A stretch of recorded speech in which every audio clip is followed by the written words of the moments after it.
तरी जे आरोपी आहेत त्यामध्ये राजकीय वर्तुळात असल्याचं पाहायला मिळते. काही समोर आलंय नाही बघा, आमच्या सरकारची पहिल्या दिवसापासून भूमिका ही स्पष्ट आहे. ज्यावेळेला गुन्हे घडतात आणि गुन्हेगारांमध्ये ज्याला राजकीय संबंध उघडकीस येतात किंवा राजकीय संबंध येतो त्यावेळेस राजकारण बाजूला ठेवून त्या गुन्हेगारांवरती कायदेशीर कारवाई करणं ही आमची भूमिका पहिल्या दिवसापासून स्पष्ट आहे. त्यामुळे चौकशी चालू आहे, इन्व्हेस्टिगेशन चालू आहे आणि त्या इन्व्हेस्टिगेशनमध्ये जर का कोणाचे संबंध असू द्यात त्यांच्यावरती कायदेशीर कारवाई ही केली जाईल. धनंजय मुंडेंचा रोख कुठेतरी संदीप क्षीरसागर यांच्याकडे पाहायला मिळते. त्यांचा वरद असतं की त्याच्या जवळच्या आहेत असं प्रकारचं. त्यांचं जे काही म्हणणं असेल त्यांनी ऑन द रेकॉर्ड आणावं. त्यांनी माननीय मुख्यमंत्री मोदींशी काय चर्चा केली मला त्याची कल्पना नाही आहे, पण जर का त्यांचा रोख कोणाकडे असेल तर त्यांनी त्याचे पुरावे द्यावे. नक्कीच त्याच्यावरती योग्य ती कारवाई केली जाईल. कोणाला ह्याच्यामध्ये सोड किंवा कोणाला ह्याच्यामध्ये पाठीशी घालण्याचा प्रयत्न होणार नाही. जर कोणाची इन्व्हॉल्वमेंट असेल, त्याचे पुरावे असतील तर की त्याच्यावर कायदेशीर कारवाई ही केली जाईल.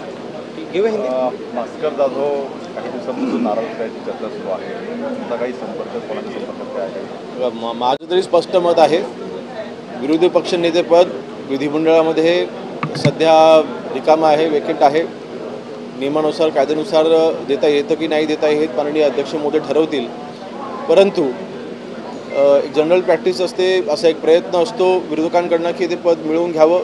कारण शेवटी हाऊस जे विधिमंडळ चालवत असताना सत्ताधारी पक्षासोबत विरोधी पक्ष देखील तितकाच ताकदीने हवा आहे आणि त्या दृष्टीने त्यांच्या करायची माझं असं मत आहे. त्यांचा प्रयत्न आहे की स्वतःच्या नेत्यांना खुश करून विरोधी पक्षनेतेपद मिळवून घ्यायचं, नाराजी व्यक्त करून स्वतःचं महत्त्व वाढवून घ्यायचं आणि त्या पदासाठी त्यांचं हे सगळं चाललेला खटाटोप आहे. परंतु तुमच्यावर मग आरोप हा केला जातो, सरकारवर आरोप हा केला जातो की जाणीवपूर्वक विरोधी पक्ष नेता दिला जात नाही आहे. विरोधी बाकावरच्या सगळ्यांचं असं म्हणणं आहे की आम्ही आमच्या वतीनं भास्कर जाधव हे नाव पुढे केलेलं आहे.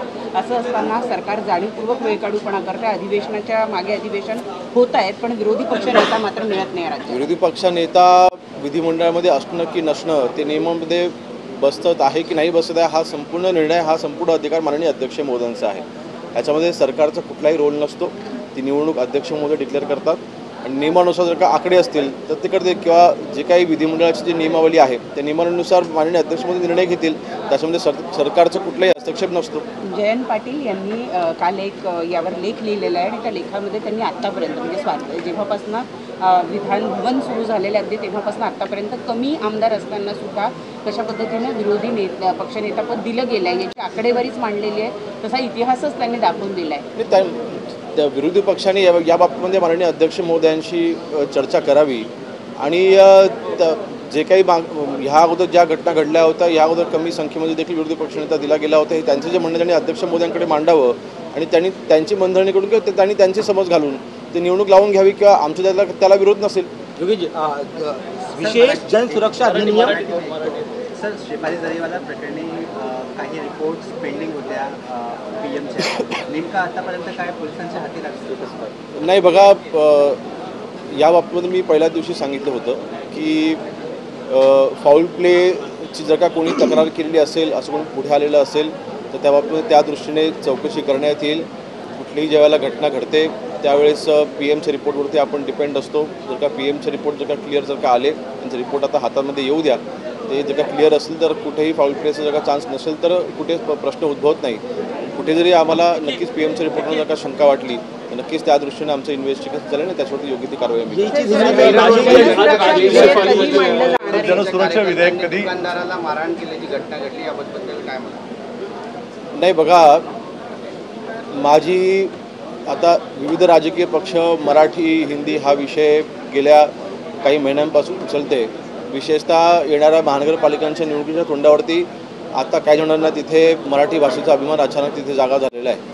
अशा वेळेस कोणीही कायदा हातात घेऊ नये. आपल्या महाराष्ट्रामध्ये मराठी ही बोलली गेलीच पाहिजे. आपण मराठी भाषा प्रत्येक शाळेमध्ये आपण मराठी भाषा आपण सक्तीची केलेली आहे. मराठीचा अवमान हा आमचं सरकार देखील सहन करणार नाही. परंतु कायदा आपण हातात घेऊ नये आपण रीतसर संबंधित पोलीस स्टेशनमध्ये आपण तक्रार करावी, त्या व्यक्तीवरती योग्य ती कायदेशीर कारवाई केली जाईल.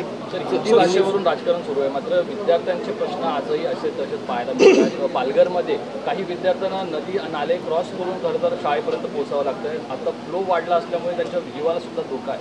कसं पाहता आणि या प्रश्नाच्या अनुषंगाने मी आपल्या सर्वांना माहिती देईन. माननीय मुख्यमंत्री महोदयांशी काही महिन्यांपूर्वी माझी स्वतःची चर्चा झाली होती, विशेषतः कोकणामध्ये. कोकणामध्ये असलेले 5 जिल्हे, या 5 जिल्ह्यांमध्ये अनेक गावं आणि वाड्या असे आहेत की जिथे थोडा जरी पाऊस पडला, साकव नादुरुस्त असल्याने किंवा साकवांची उंची कमी असल्यामुळे त्या गावाचा जगाशी संपर्क तुटतो. आणि म्हणून त्या साकवांचं पुलांमध्ये रूपांतर करण्यासाठी एक विशेष आराखडा तयार करण्याचे आदेश माननीय मुख्यमंत्री महोदयांनी दिलेले आहेत. त्याचा आम्ही ग्रामविकास विभागाकडून आम्ही आराखडा तयार करत आहोत. आणि विशेष म्हणजे आजपर्यंत साकवांच्या दुरुस्तीकरता किंवा साकवांचं पुलामध्ये रूपांतर करण्यासाठी कुठला हेडच नाही आहे. फक्त DPDCमधला एक हेड आहे, त्याला तुटपुंजा निधी मिळतो. आणि म्हणून नवीन हेड आम्ही ग्रामविकास विभागामध्ये आम्ही तयार करत आहोत.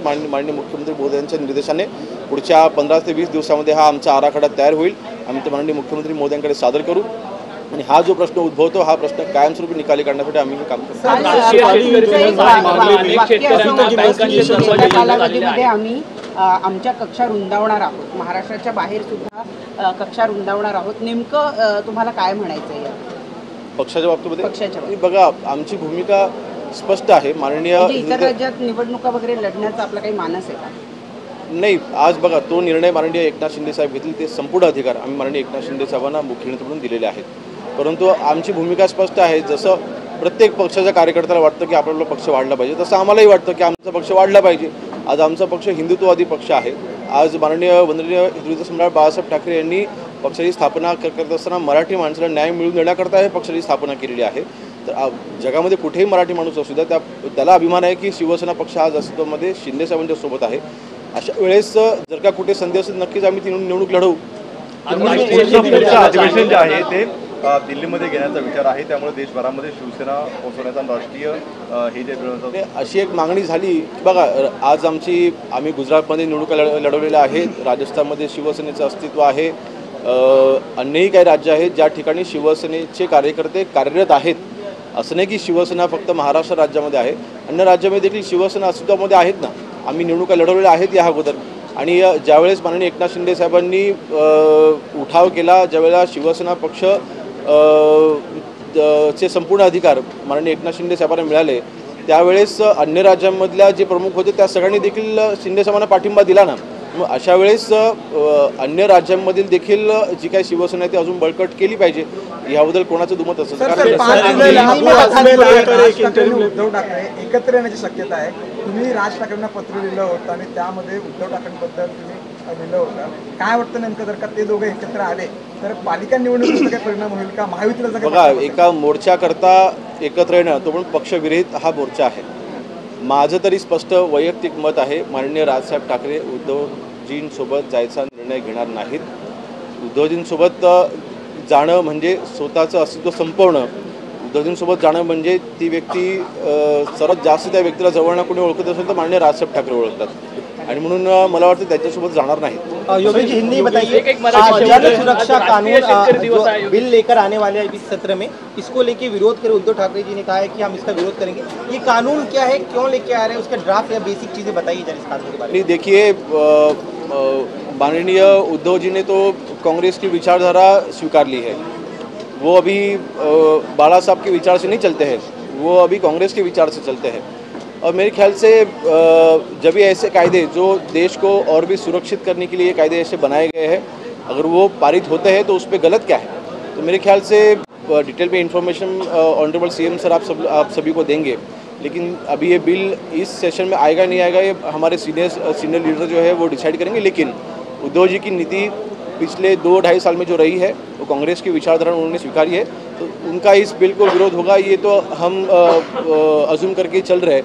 तो मेरे ख्याल से जब बिल आएगा तो पता चलेगा कौन सपोर्ट करता है कौन नहीं सपोर्ट करता है. किले रायगढ़ की जो ग्राम पंचायत है छत्र निजाम, उसका नाम बदलने की मांग उठ रही है, शिवसेना की क्या भूमिका है? नहीं, देखिए, इस बारे में हमारे भरत शेठ गोगावले वहाँ के स्थानिक विधायक है. तो मेरे ख्याल से वो अगर इस बारे में कुछ डिटेल में बता पाएगा तो अच्छा रहेगा. लेकिन ग्राम विकास राज्य मंत्री के तौर पर जो हमारी सरकार ने, हमारी पिछली सरकार ने कुछ निर्णय दिया है, आप गांव के या फिर वाड़ी के नाम डिसाइड करते वक्त महापुरुषों के नाम देना ज़रूरी है। तो मेरे ख्याल से अगर उस नियम के आधार पर अगर कोई प्रस्ताव सरकार तक आता है तो हम उस पर राइट डिसीजन लेंगे, लेकिन ये अधिकार पूरा वो ग्राम सभा को है। ग्राम सभा में से जो भी ठराव होके शासन के पास में आएगा उसके ऊपर कार्रवाई करेंगे। अबू आजमी के जो है मामले में बॉम्बे हाई कोर्ट ने इंटरिम रिलीफ जो औरंगजेब का जो है फ्रीजिंग के मामले पे FIR दर्ज हुई थी, उस मामले में उनको रिलीफ देने से इनकार कर दिया। यहाँ तक कि महाराष्ट्र सरकार से रिपोर्ट भी मांगी है बॉम्बे हाई कोर्ट ने। तो क्या अब अबू आजमी के खिलाफ कार्रवाई की जाएगी? देखिए, महाराष्ट्र में रह के औरंगजेब की स्तुति करना, उनकी प्रशंसा करना, बिल्कुल ये कहीं पर भी सहन नहीं होगा। उनके ऊपर जो भी है कायदे से कार्रवाई की जाएगी। यहाँ पर कोई भी पॉलिटिक्स नहीं होगा और जो भी कोर्ट का डिसीजन है वो हम फॉलो करेंगे।